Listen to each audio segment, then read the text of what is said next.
శ్రీ గురుభ్యో నమః. ఈరోజు మనం వినాయక చవితి యొక్క ఏ పత్రాలు పూజ చేయాలి అనేది తెలుసుకుందాం. ముందుగా మామిడాకులు, మారేడాకులు, అదేవిధంగా తులసి దళాలు, జిల్లెడాకులు, ఉత్తరేణ ఆకులు, దానిమ్మ ఆకులు, రావి చెట్టు ఆకులు, జమ్మి చెట్టు ఆకులు, మునగ ఆకులు, మరో ఆకులు, బావి ఆకులు, మర్రి చెట్టు ఆకులు, గన్నేరు ఆకులు, ఉమ్మెత్తు ఆకులు, గరిక, తీగ గరిక, జాజీపత్రి, దేవదారు ఆకు, విష్ణుకాంత ఆకు, అదేవిధంగా మాసపత్రి ఆకు, అదేవిధంగా రేస చెట్టు ఆకు. ఈ వినాయక చవితి రోజున పైన తెలిపిన 21 చెట్ల ఆకులు మాత్రమే పూజించాలి. అంతకుమించి చెట్లు కొమ్మలను తెచ్చి పూజించకూడదు. కానీ ఇక్కడ వినాయక చవితి రోజు మనం విశేషత ఏంటంటే తులసి దళాలు వినాయక చవితి రోజు వేసుకోవచ్చు. వినాయక చవితికి గణపతికి తులసి దళాలు వేయడం శుభప్రదం.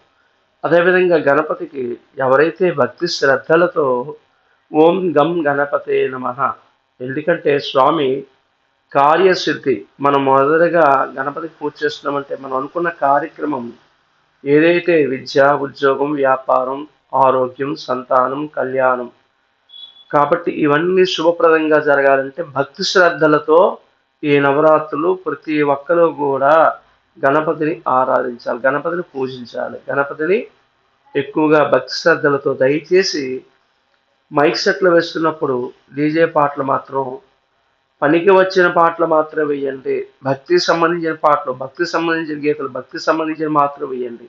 ఎందుకంటే నవరాత్రులు అంటే 9 రాత్రులు మన యొక్క దేశ, గ్రామ, పట్టణ గ్రామాల్లో స్వామివారి యొక్క నివాసం.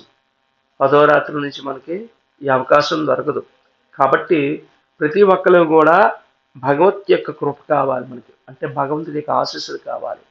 అన్నిటికంట ప్రీతికరమైనది మాతృదేవోభవ, పితృదేవోభవ, ఆచార్య దేవోభవ, అతిథి దేవోభవ. తల్లిదండ్రుల్ని, గురువుల్ని, అతిథుల్ని గౌరవించడం నేర్చుకోవాలి. చాలామంది కూడా కొన్ని భక్తి సంబంధించిన విషయాలు పిల్లలకు కూడా చెప్పాలి. తెల్లవారు లేవగానే చేసే పని ఏంటి? అరచేతులు చూసుకోవాలి.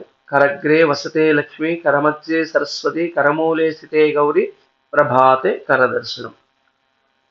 అదేవిధంగా ప్రతి నిత్యం కూడా సూర్య నమస్కారం చేయాలి. ఆరోగ్యం ఆది భాస్కరం. ఆరోగ్యంగా ఉండాలంటే సూర్యనారాయణమూర్తి నమస్కారం చేయాలి.